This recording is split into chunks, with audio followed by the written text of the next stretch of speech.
안녕하세요 여러분, 하늘버스입니다. 오늘도 빠르면서 간단하게 뉴스를 분석하겠습니다. 오늘 영상 제목, 일본 경제 붕괴 신호 발생, 부양책 이번엔입니다. 일본 경제 살리기 위해서 아베 총리가 다양한 방법을 동원했는데 결과는 자꾸 반대로 나오고 있는 상황이죠. 그리고 이제는 붕괴 신호가 조금씩 발생돼서 부양책까지 나오는 상황이라 이 내용 전체적으로 다 설명하고자 제목을 이렇게 게재했습니다. 오늘도 간단하게 시작해볼게요.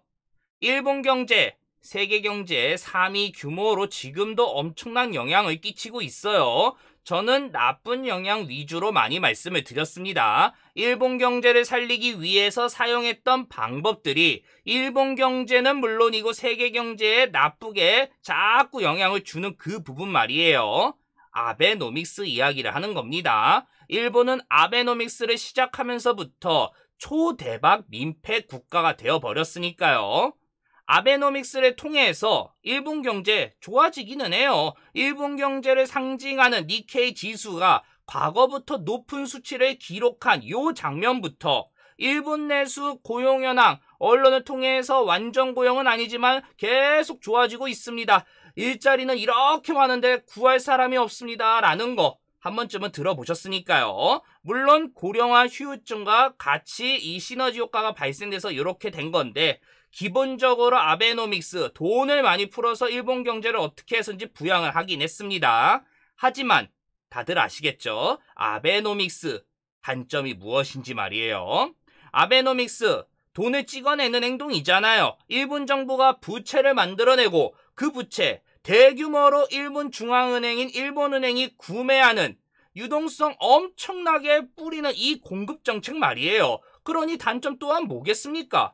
통화 신뢰가 계속 하라면서 점점 사라지는 거잖아요. 우리나라가 일본처럼 원화 매일매일 찍어냈으면 바로 나라 망했을 거예요. 그런 정책을 일본은 세계경제 3위이기 때문에 어떻게 해서인지 끌고 가면서 8년 차가 되어가고 있다라는 거죠. 물론 계속 말씀드리죠. 무적이 아니에요. 아베노믹스는 일본 경제 언젠가는 계속 바닥으로 내려갈 수밖에 없습니다. 이게 무적이면 일본만 하는 게 아니라 유럽연합, 미국 모두 100년, 200년 양적 하면 돼요. 아베노믹스처럼. 그러면 계속 보잉이 왜 비행기 팔겠습니까? 그냥 돈 찍으면 되는 건데. 그러니 무적이 아니다라는 거예요. 그래서 일본 정부, 일본 은행은 통화 가치를 유지하기 위해서 무언가 카드를 꺼내들 수밖에 없어요. 이걸 안 하면 언젠간 일본 경제에 계속 밑바닥으로 내려갈 수밖에 없습니다 라고 본인들이 인정한 꼴이 되어버리니까요. 그래서 꺼내든 카드가 무엇이다? 소비세 인상이잖아요. 세금을 올려서 그 돈으로 일본 정부 건전성을 확보하겠다라는 그 전략 말입니다. 그런데 세금 올리면 어떻게 되겠습니까? 난리가 나잖아요. 원래 세금까지 100만원 낼 거를 이제 또 세금이 조금 올라서 110만원 내야 한다라고 하면 사람들 100만원대랑 110만원대 체감 어떻게 느끼겠습니까? 그러니 경제가 미친 듯이 발전해도 야 세금이 내가 왜 내야지 라고 하는 판국인데, 경제는 계속 정체돼 있는 상황에서 세금만 올라간다. 일본 국민들 분노할 수밖에 없는 상황 발생되는 거죠. 그러니 일본 경제를 소비세 인상하면서 어떻게 해서든지 이거 막아내기 위해, 자꾸 부작용이나 불만 터지는 걸 막아내기 위해서요, 소비세 비스무리한 경감세율이라는 거를 도입하면서 어떻게 해서든지 시장 충격을 최소화시키려고 노력을 합니다. 물론 아무리 이런 정책을 내놓아도 소비자들이 받는 충격, 그로 인해서 내수 경기 충격 계속 연달아 올 수밖에 없기 때문에 일본 정부 소비세 인상 후폭풍 차단하기 위해서 부양책 꺼내들 수밖에 없다라고 말씀을 드렸죠. 일본 폭풍전야 소비세 인상, 요 영상을 말이에요. 그러면 이제 그대로 흘러갔는지 한번 확인해 볼까요?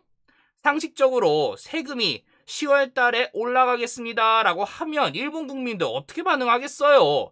그 전달에 생필품이든 뭐든 기후식품이든 미리 사놓는단 말이에요. 조금이라도 세금 덜 내기 위해서. 고가품은 그럼 어떻게 되겠습니까?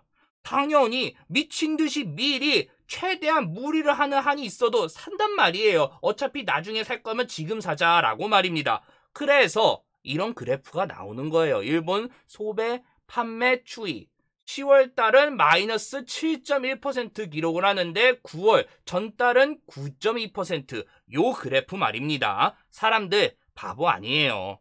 그러면 경제 성장률은 또 어떻게 되겠습니까? 분위기 심각해질 수밖에 없어요. 3분기에 0.1%를 기록한 것도 문제인데 왜 문제냐? 돈을 매달 80조 이상 부채, 빚을 내서 빚을 내가지고 계속 돈을 뿌리는데도 이렇게 수치가 나오는 판국인데 소비세 인상 후폭풍이 시작되는 10월분 4분기 어떤 성장 나오겠어요? 마이너스 갈 수 있다라는 겁니다. 이 말은 세계경제 1위, 세계경제 2위, 미국과 중국 어떻게 해서든지 경제성장 끌고 가는 것과 대비해서 세계경제 3위 일본은 앞으로도 미래가 어둡고 아베노믹스든 뭐든 자꾸 경제 활성화가 안 돼서 망할 수밖에 없는 상황입니다. 라고 지금 쭉 흘러갈 수 있다라는 거예요. 그렇게 보여질 수밖에 없는 상황이고요. 그러니 일본 정부 무능하고 멍청하게 가만히 있겠습니까? 아베노믹스 이미 8년 차예요. 어떻게 해서든지 일본 경제 살아나고 있다라는 시그널 또 어떻게 해서든지 만들어서 보여줘야 된다라는 거죠. 이거 안 보여주면 야, 아베노믹스는 끝났네. 이거 일본 경제 완전히 망했네. 라고 대외적으로 다 선포하는 꼴이 되어버리는 거니까요.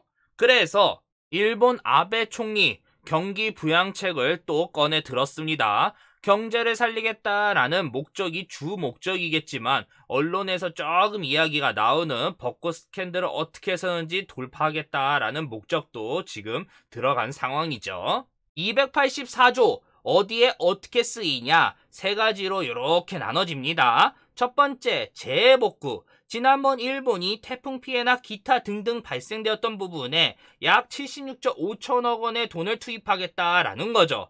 요거 음모론이 조금 있습니다. 지난번 태풍 피해에 치바현이나 뭐 이런 데서 행정공백이 발생됐네, 돈이 왜 적극적으로 들어가지 않네, 그 이야기. 사실 명분 쌓으려고 일부러 냅뒀다라는 그 음모론 말이에요.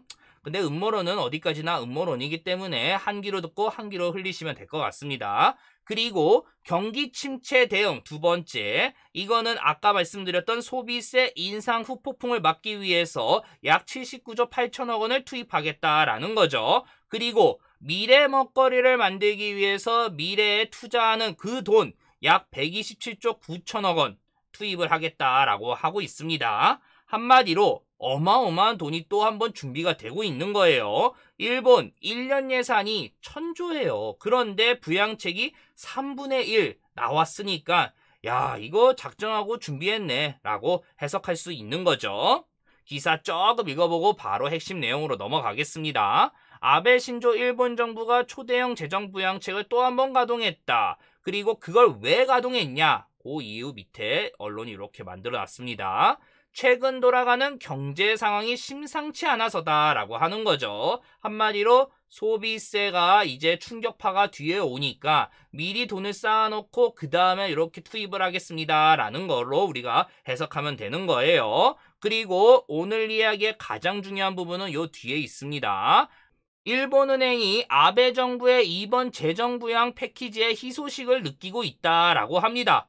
왜 희소식으로 느낄까라는 이야기 바로 나와요. 미중 무역 전쟁과 한일 수출 갈등으로 대외 수요가 줄어드는 상황에서 소비세 인상으로 인해 내수까지 난리가 날 가능성이 높으니까 일본은행이 경기 침체를 막기 위해서 뭔가를 해야 된다라고 대내외적으로 지금 압박을 받는 상황에서 일본 정부가 먼저 부양책을 내놓겠습니다라고 했기 때문에 그런 거예요. 그러면 왜 일본은행이 움직이지 못하냐? 바로 밑에 나오죠. 수년째 이어진 일본은행의 돈풀기가 자산시장을 왜곡하고 경기 부양 효과에도 한계에 부딪혔다라는 지적, 데이터가 자꾸 쌓이고 있기 때문에 일본은행의 신중한 입장이 지금 나왔다라는 거죠. 또 올해 미국과 유럽중앙은행이 글로벌 경제 둔화와 무역전쟁 불확실성을 이유로 통화부양 기조로 지금 전환해서 돈을 막 쏟아내려고 하는데 일본은행은 한참 많이 엄청나게 한 8년부터 막 10년 이상 계속 해왔기 때문에 야 이거 우리도 돈 더 풉시다 라고 하기에는 명분이 약해서 지금 하지 못했다라는 거예요. 그쵸? 그러니 일본이 지금 정부가 부양책을 내놓은 거에 우리가 뽑아낼 수 있는 핵심은 또 뭐겠습니까? 일본 경제 붕괴가 한 걸음 더 다가갔다라는 거예요. 왜? 284조 어디 구멍가게 돈이 아니에요. 엄청난 돈이잖아요. 우리나라 대표 기업 하나 살 수 있는 그런 금액이단 말입니다. 어떤 분들이 계속 주장하는 일본 그동안 번 돈, 해외에 투자한 돈 너무 많아서 부채 이거 갖고도 남습니다. 그렇기에 아베노믹스 무적입니다. 라는 그 주장 100%다 맞으면 일본 뭐하러 열심히 도요다 뭐 이런데 계속 돈 벌겠습니까? 그냥 일본 정부가 돈 찍어서 우리나라 기업 다 사면 돼요. 안 그렇습니까? 어쨌든 그런 엄청난 돈이 지금 또 일본 내수에 투자가 된다. 그것도 내년 예산 엄청날 거 뻔한데 요거에 합쳐서 다 내수 시장에 스며든다. 상식적으로 생각했을 때 일본 경제 내년에 데이터 수치나 경제 성장률 어떻게 해서든지 끌어올려지겠구나. 도쿄 올림픽 내년에 있으니까 시너지 효과 발생되면서 나름 괜찮은 성적 나올 수 있겠구나라고 해석할 수 있게 되는 겁니다. 물론 돈을 이렇게 퍼부었는데 올림픽까지 했는데도 불구하고 수치가 또 마이너스나 바닥 왔다 갔다 하면 야 일본 경제 붕괴 진짜 코앞까지 왔구나라고 우리가 또 해석할 수 있게 되는 거죠. 물론 뭐 그런 상황 발생되면 일본 돈 더 풀 겁니다. 더 큰 부양책을 말이에요.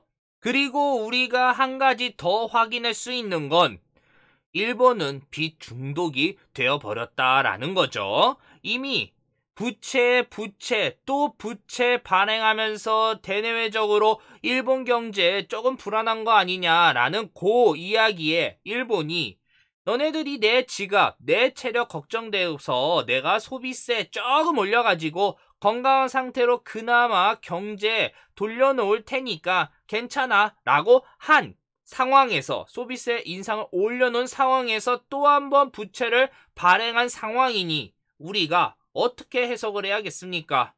야, 일본 붕괴 신호 진짜 또 한 번 왔네 라고 해석할 수밖에 없는 거죠. 우리로서는 또 복잡한 생각이 들 수밖에 없어요. 무슨 소리입니까? 일본 경제 망하면 완전히 쌤통에 고소하는데 뭔 복잡한 생각이십니까? 라고 또 누군가 물어보실 수 있기 때문에 제가 또 말씀을 좀 드리자면 저번에 일본 망하면 우리 타격 엄청나게 볼 거다라고 한번 말씀드렸을 거예요. 왜? 08년 서프라임 사태, 미국 리먼 브라더스 무너졌을 때 공황, 난리에 난리, 혼란 가속화되어가지고 전 세계부터 우리나라 다 난리가 났었는데 세계 경제 3위 일본이 정부가 무너지며 어떤 파급력 오겠습니까? 우리나라 버틸 수 있겠어요? 08년 서프라임 터져서 막대한 외환보유고가 있는데도 불구하고 불안해가지고 다른 나라들한테 통화스와프 제발해주세요 라고 이리저리 돌아간 나라예요. 그 나라가 일본 무너져서 우리는 난민입니다 괜찮습니다 라고 할 수 있겠습니까? 그러니 모든 걸 오늘 이야기 다 정리하자면 일본의 이번 부양책, 일본 경제 붕괴 신호에 하나로 해석할 수밖에 없지만 일본 경제 무너지면 어떤 사단 나는 거 다 알고 있어요. 미국이나 유럽이나 중국이나 다양한 나라들. 그러니 일본이 저렇게 엄청나게 돈 풀고 뒷감당 못하는 저 행동 계속해도 최대한 방관하면서 또는 어떻게 해서는지 협조 지금 하고 있는 상황이고 일본 또한 잘 알고 있기 때문에 이거 만약에 부양책 했는데도 불구하고 안 먹히면 더 막장으로 가는 행동 골라서 하게 될 겁니다. 그러니 일본 망할 거예요. 다만 언제 망할지 모르겠어요. 전 세계가 커플링화가 돼 있기 때문에 일본 경제 붕괴 신호 발생. 부양책 2번엔 요 영상을 통해서 붕괴 신호 284조 엄청난 부양책 이거 말씀을 드렸고요. 그리고 왜 이게 나왔는지 소비세 때문에 어쩔 수 없이 나왔다라는 거 또 말씀드렸고, 그래서 이게 또 내년에 집행되면 어떤 상황으로 흘러갈 수 있는지, 만약에 이게 또 먹히지 않으면 어떻게 우리가 해석을 해야 되는지, 또 여기에서 우리나라는 복잡한 심경을 또 한번 생각할 수밖에 없다라는 거 또 말씀드렸어요. 여기까지 하겠습니다. 이 내용 괜찮다라고 생각되면 다들 아시죠? 구독, 좋아요 부탁드릴게요. 저는 웬만해서는 매일 업데이트를 하기 때문에 알람 버튼 눌러주셔야지 정보가 전달이 됩니다. 감사합니다.